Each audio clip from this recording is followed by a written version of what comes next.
Hey guys, we're going to show you how to make pita bread. It's a really fun, easy recipe to do. Today we're going to be using the Green Mountain Grill, and we're going to be using the pizza attachment just for an extra twist, but really you can use any grill or even your oven to make this at home. It's very easy. Let's check it out.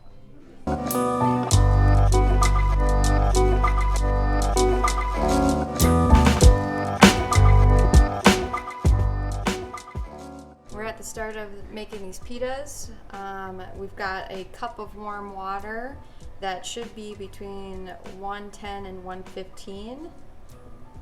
You don't want hot water because you don't want to kill the yeast. So this is just about perfect. As you can see, 113 is ideal. I mean, it doesn't have to be perfect, but just make sure it's not too hot. And what we're going to do is we're going to add some food for the yeast, which is alive and it needs something to eat. So we've got some sugar, and that's half a teaspoon. And then I'm just going to sprinkle this yeast on top, just so it doesn't form clumps. And this is one packet of quick acting yeast. And it's about 2 teaspoons if you were to measure out, maybe a little bit more. So now we got that, and we're just going to stir it together so we get those sugars incorporated in the hot water.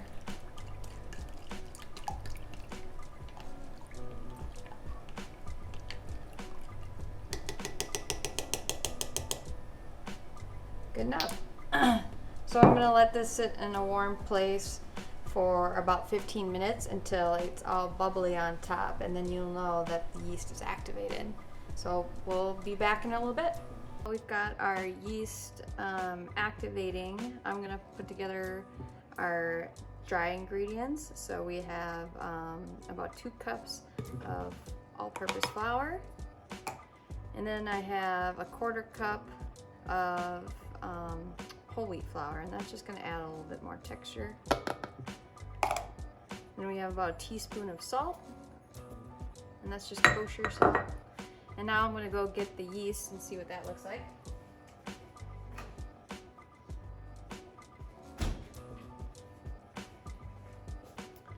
So as you can see, it's nice and activated. It looks nice and bubbly on top, and that's kind of perfect. That means the yeast is alive and it's eating those sugars. So I'm going to just pour these in here.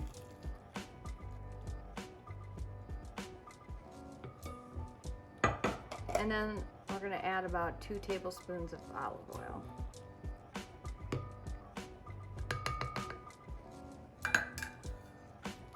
And then we're just going to simply stir that until it's incorporated. It's kind of better to do this by hand versus using a mixer. You just really don't want to mix it too much.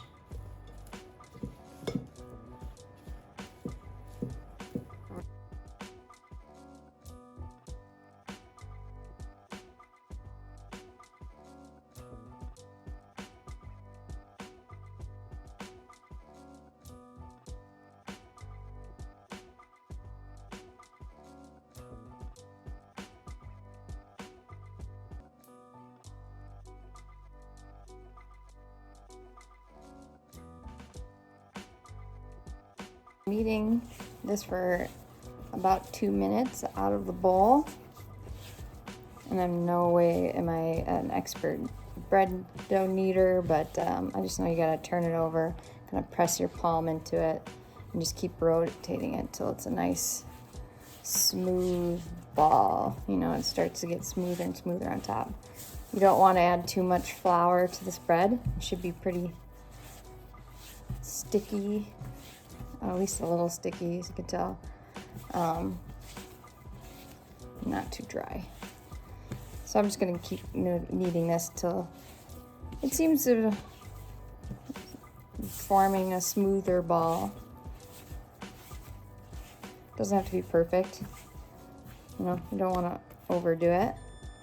Looks good. Looks like it's incorporated. Gonna stick it in the bowl. You don't need olive oil or anything, since it won't stick to the bowl very well. So I'm just gonna put this in a warm place with some plastic wrap on top, and we're gonna see it double in size in about an hour. We're nearing the end here, and now that we've been letting this dough rise again just for 10-15 minutes here, I'm gonna just use this on a really lightly floured surface. I'm gonna use a rolling pin to get these in a nice, I don't know, I would say it's 6 to 7 inches circle, that's what I meant to say. Okay, so you don't want to roll it out too thin, nice and even, that looks good. As you can see, it's nice and soft, it's got good gluten structure. All right, and all we do is we're gonna put it on this little pizza towel that I've just very lightly floured, and we're gonna go out to the grill and slide it on there. So we're cooking on the Green Mountain Grill today. We've got a Daniel Boone, and we've got our pizza oven accessory in there.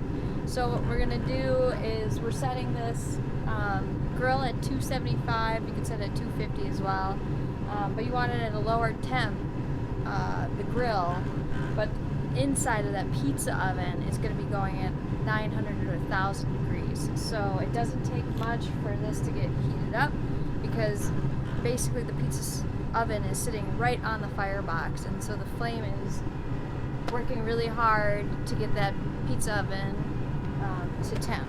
And when we throw the fresh pita dough on this pizza stone, as you can see down there, it's gonna just instantly hit that and want to bubble and create that nice pocket in the center there. So that now we have the grill up to temp and the pizza stone is hot. We want to give it a little extra time, but more than you think, because you really want that stone to be just as hot as the interior of the grill. So I've got our pita bud rolled out and on this adorable little pizza peel. What I'm gonna do is, this is lightly floured, so it just should slide right off. Put it in there, close it up, and these only take a couple minutes because it's so hot in there that they should just puff right up.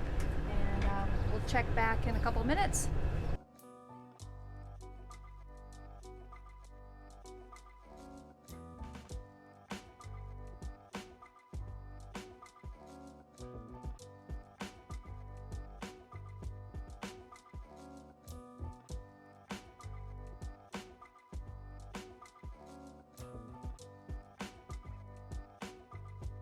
It's getting hot out here. We got our pita on there for about 2 minutes, 3 minutes, somewhere in there. Hasn't been on there for very long. I just checked it and it's got a nice puff to it, just like a little puff mushroom. I'm gonna take it out now and I can show you guys what it looks like.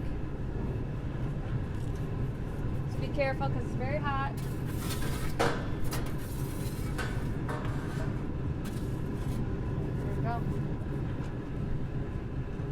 Close that up.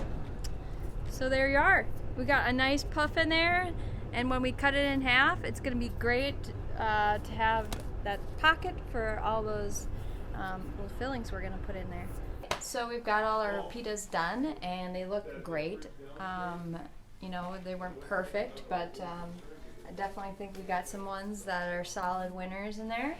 So what I've done is, what I like to do when I make pitas is I just kind of make a little toppings bar and, you know, just have things to put in there and make some fresh sandwiches. So today what I got is some cucumbers, some lettuce, a nice bruschetta, which is kind of like an Italian salsa, if you will, some hummus, traditional tzatziki, and some shredded chicken and some cheese crumbles. So I'm just gonna cut one in half and show you how it went, what we're looking for.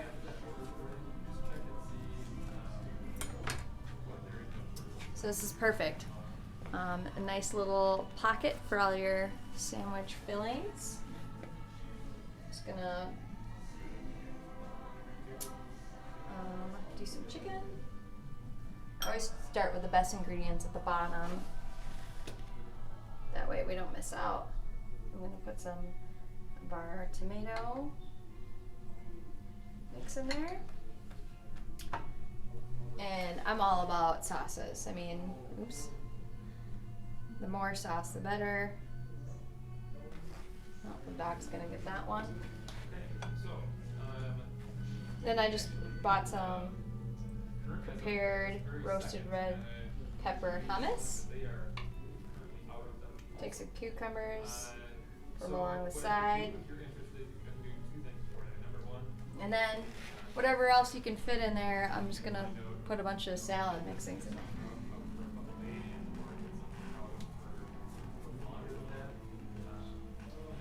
Look at that, that's so cute.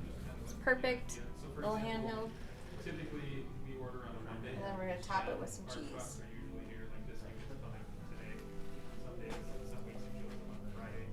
It's pretty impressive, I like it.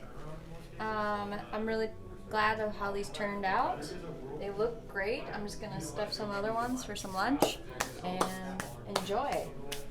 So if you're looking for any other recipes, we will include this recipe at shopdegrood.com, and then you just click the recipes button. We're also going to be doing more, and we'll post them to our YouTube channel as we get them done. And happy grilling!